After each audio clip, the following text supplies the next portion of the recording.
Right, welcome to this footy show, extra time. People have been asking to see more of us. I really don't understand why anyone would want to see more of me and you. Certainly not me anyway, but we thought this week we'd have a little preview, Everton versus Manchester City. Do it a little bit more so the people can see it, so it looks like we're not just doing the radio show like we normally do. We've already done the radio show, so we thought, right, let's throw a little preview together, Everton versus Man City. A few weeks ago, this was looking like it was going to be just a huge game for different reasons. Manchester City going for the Champions League, to win the league, and Everton going for the Champions League. Obviously, it's turned out now Man City are still massively going for the Premier League. In fact, they've got 3 games left at this point. They've got to win all 3 to win the Premier League. Again on goal difference for the second time in 3 years, which would just be absolutely incredible. The way it's turned out with obviously Liverpool losing to Chelsea. Everton have still got a massive outside chance of a Champions League place. But I think for Roberto Martinez, he wants 72 points. That's always been what he wanted. He always thought that would be enough for the Champions League. It hasn't quite turned out that way. But I think that's his goal. And I think if Everton gets 72 points, I think personally he'll be happy with the season. Yeah, I think it's a fantastic achievement to get 72 points in a season. He said before, hasn't he, many times, that he felt as though 71 points or above would get you Champions League football. Doesn't really look that way now because Arsenal have come back strong. And so for me personally, for an Everton side to achieve 72 points in the Premier League era will be an excellent season. It'll just be very disappointing that it hasn't. Or even better, 75. Well, look, if we win the both games and we end up at 75, we may have a chance of the Champions League. And that's obviously what we're aiming for. That's what the players will be aiming for. That's what Roberto will be aiming for. Do I think we'll get 75 points? No, I don't. But I expect us to at least get 72. And then we'll see what happens with that. That'll guarantee us 5th place in the Premier League. And we'll take it from there. Obviously, Everton have got a brilliant record against Manchester City in the Premier League. I think City have won 1 in 11 at Goodison Park. Everton have always managed to dig out a good result. You know, whether they've been playing well or badly. You know, you look at last season. Before the game, Manchester City would have been favourites, but yet, you know, a fantastic goal by Leon Osman and a slightly lucky deflected goal by Nikita Jelavic got Everton the 3 points. Everton went to the Etihad this season, started really brightly, but the power, I think, of Manchester City took over. It was an early part of the season. There was still a lot of the Everton team at the time getting used to the style. A lot of the younger players, the likes of Gerard Deulofeu on the day, still looked quite small compared to the Man City players. But this has overall been a fixture where, you know, we've looked forward to and gone to Manchester City and dominated it. Yeah, I think that, just thinking back to the Etihad, Everton started really brightly that day and Lukaku got us the goal, and, you know, we conceded a sloppy goal that Coleman, you know, switched off went in behind him, and I think Negredo scored, and Everton had a good shout for a penalty actually at 1-1. Lukaku, Nastasic pushed him in the back. For me it was a penalty kick. Everton didn't get it, and then he switched off. I think Coleman got involved with off the ball stuff with Negredo, and Everton switched off, and City broke and scored and went in at half time. And he came out the second half and got a soft penalty for me, and then after that it was kind of men against boys, and everything you just said's correct, Ped. They look physically stronger than us, but in general we've had a really, really good record at the Etihad. We've won something like 7 of the last 9 there. At Goodison Park we've been very, very strong. I think the Premier League record is, I think City have won 2, drawn 4 and lost 10 at Goodison. We've always been the bogey side, haven't we? We've always had a good record against them. Do I think that will carry on this weekend? I'm not so sure. I only say that. I don't say it with any side. I don't say it because a defeat kind of gives Manchester City the onus to go on and win the Premier League at the expense of Liverpool. But what I mean is, what I'm talking about there is, I just feel with the injuries that Everton have got building into this weekend, I think a team like Manchester City with their squad and their ability on the roll that they're on, winning game after game the way they are now, I think they know it's in their hands. They threw it away a couple of weeks ago against Sunderland.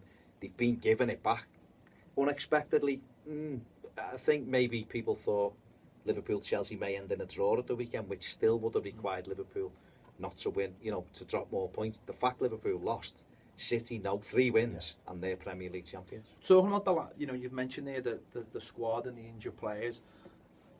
Obviously, Saturday against Southampton showed where, yes, Everton have got players on the bench, but having those big players missing, like Distan at the back, someone who he gets his fair share of compliments, but also his fair share of abuse. And he goes on Twitter and handles it really well. But you've seen that abuse. I think he gets some negative criticism at times. The odd person he gets the odd bit of abuse. But you've seen that game against Southampton where there was a lot of power from Southampton, a lot of pace, and that you could see this time was missing in the side. Also Morales, he's had an in and out season, but stats wise, he's done really, really well on goals and assists. And you think Everton are going to need those powerful players back for this weekend. And one player I think Everton really need back this weekend is Phil Jagielka, who hasn't been missed a whole lot, but showed against Crystal Palace, and it showed at the weekend again against Southampton that when Everton come across teams who are physically bigger than Everton, I think personally a player like Phil Jagielka has just missed massively. I think we need to have our best players available. I think for me, I think Everton are a very, very, very good side. I think what we've done better this season is we've had a bench that's quite strong. But look, any Premier League team would miss Kone, Gibson, Gareth Barry, Distan, Jagielka, Pina, Lassie. I'm going to say Lassie Traore, don't laugh, but he's a player who could have played. These kinds of play. Brian Oviedo. These are all players who are missing from a squad that isn't the biggest squad anyway, and even half of them available would have made a big difference. And it's a testament to the rest of the squad that for a long time you haven't noticed. I mean, certainly for large parts of the last 3 months. I mean, just saying 3 months that Phil Jagielka's been missing for is incredible. With John Stones just come on and just been absolutely superb. This is the England centre half, by the way. Yeah, that's been missing. The England centre half, and Roy Hodgson has sent a FA delegation out. Treatment wise to make sure that he's going to be okay. Let's be honest, Jagielka will start only in Brazil. Jagielka will play. So John Stones has done magnificent. I think what's doing the problem in the last couple of weeks, obviously Alcaraz on his own is okay, he's a good defender, but he's been exposed due to the fact that he's hardly played, got off to the worst possible start of the weekend, didn't really recover. And I think when Stones and Alcaraz together, okay, they're still capable, they still do a good job. But I think John Stones, given his age, is better with someone who everybody else trusts in the team, whether that be Phil Jagielka, whether that be Sylvain Distan. They're experienced players. I tend to agree. I think Alcaraz is a good footballer, and we've seen at times he looks very comfortable.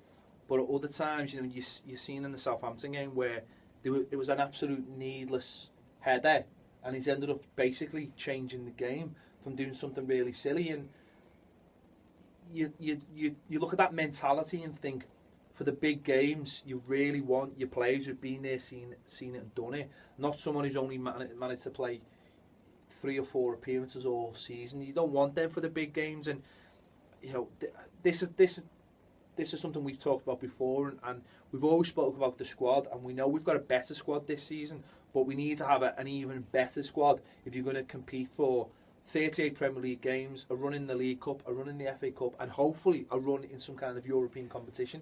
Yeah, I'll definitely. Look, we're sitting here talking about the squad, and I think people will complain and will say we'll point to January when we didn't strengthen, but we've had a lot of players injured, and if we'd have just had half of them players fit for the majority of the time, I don't think people would be questioning why we didn't strengthen. It's just come back at this time of the season. We lost Morales, who, like you said before, has been in and out, but he's an X-factor player. He's a player who can win your games. Losing Jagielka for 3 months, who wouldn't miss the captain, who's an excellent defender? So these things have bitten us. Brian Oviedo was in some great form, got injured. Romelu Lukaku earlier in the season got injured, and we had no centre forward. We lost Traore. Stephen Naismith's done exceptionally well. But on Saturday, it just gave me great heart that looking on that bench there, you've got Tyus Browning, who has got the club have got real high hopes for. You've got Ryan Ledson, who's going to be fabulous. Trust me, 16 years of age is a top He wouldn't player. be there if he wasn't going to be, was he? No, he wasn't put on for effect, because there was other players who could have took that place if you just wanted effect. And Luke Garber come on and done really, really well, for that last 4 or 5 minutes, and got himself a little bit of experience. So going forward, that's why I think if we don't make the Champions League, that's why I think the Europa League will be fantastic for Everton. Just looking at City, I mean, obviously we've mentioned they need all three wins. They really do need all 3 wins. And some people have questioned, their ability in the last few games, but they've only actually lost 1 in 10. They've had a couple of draws in there, certainly the one in Sunderland sort of upset the rhythm. They've got to play Aston Villa at home and West Ham home after playing Everton. So they're going to see this one as being the real big one, the real challenge. They're going to have, it looks like they're going to have Silva back. They've obviously got Aguero back. They've obviously got Yaya Toure back. And they'll be coming into this game flying. They'll be looking at Everton. They'll be looking at where Everton have played against the likes of Arsenal and against Manchester United in the last few weeks, and Everton rather sitting back. And they'll probably be saying to themselves, what we've got to do is when Everton allow us to have the ball, we've got to punish them. So do you think, on the reverse of that, Roberto Martinez might have to change his tactics and think, we can't allow Manchester City to have too much of the ball, so maybe this is a game where we don't play on the counter-attack, we play on the front foot from the beginning of the game? I don't know. I think obviously that the injuries will dictate how he sets up. I'm not so sure. I think he may go revert to type in terms of what he done against Arsenal, what he done against United. I think he might say, look, these are very, very good and have the ball, but they can punish you quickly on the break. We see Manchester City's goal yesterday, the second goal that Toure scored. Have a look at it if you haven't seen it. Absolutely power, pace, ability. So I think if Everton go on to them, it could be a bit of an Anfield situation if we're too exposed. Don't forget, we're not going to have the core, but people are talking about this game and thinking it's Everton City and we always win these home games against City, but we're not going to have Gareth Barry, who's been the protector all season in that hole. It doesn't look as though Darren Gibson will play.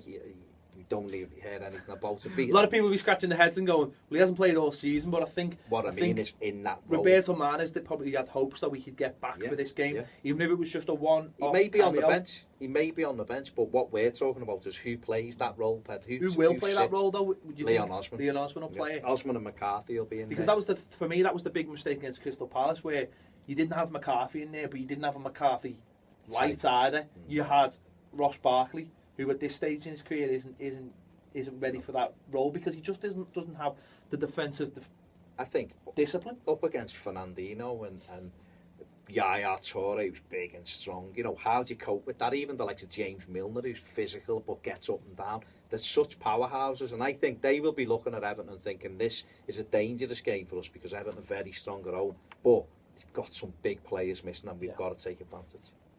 This might sound a little bit radical, and probably this would be the wrong game to do it, but if Jagielka was back, could there be a temptation to say, let's have 3 centre-backs with John Stones maybe coming out and becoming that centre-back protector that we see Gareth Barry play? I mean, we know, football-wise, he could probably do that role.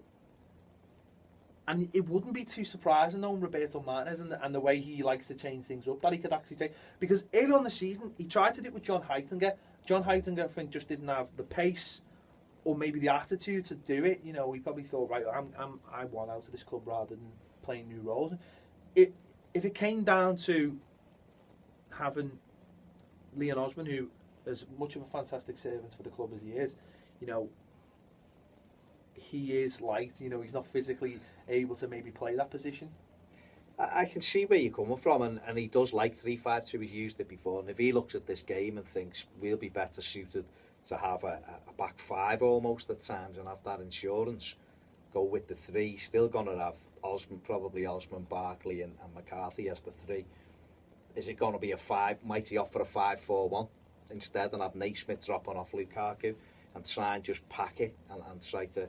I don't think it's in his armour to go for a draw, is it? And he will want to win, and I think it's a good game to try it out, and it may be that's how he does it. He may look and think, you know what, Jagielka come back in, we'll leave Alcaraz in there with Jagielka and John Stones, we'll have Baines, and if Baines is fit, he's doubtful, Leighton Baines, so we're not sure whether he's going to make it at the moment. The club is saying it's positive news. We'll see as we get closer to the weekend. So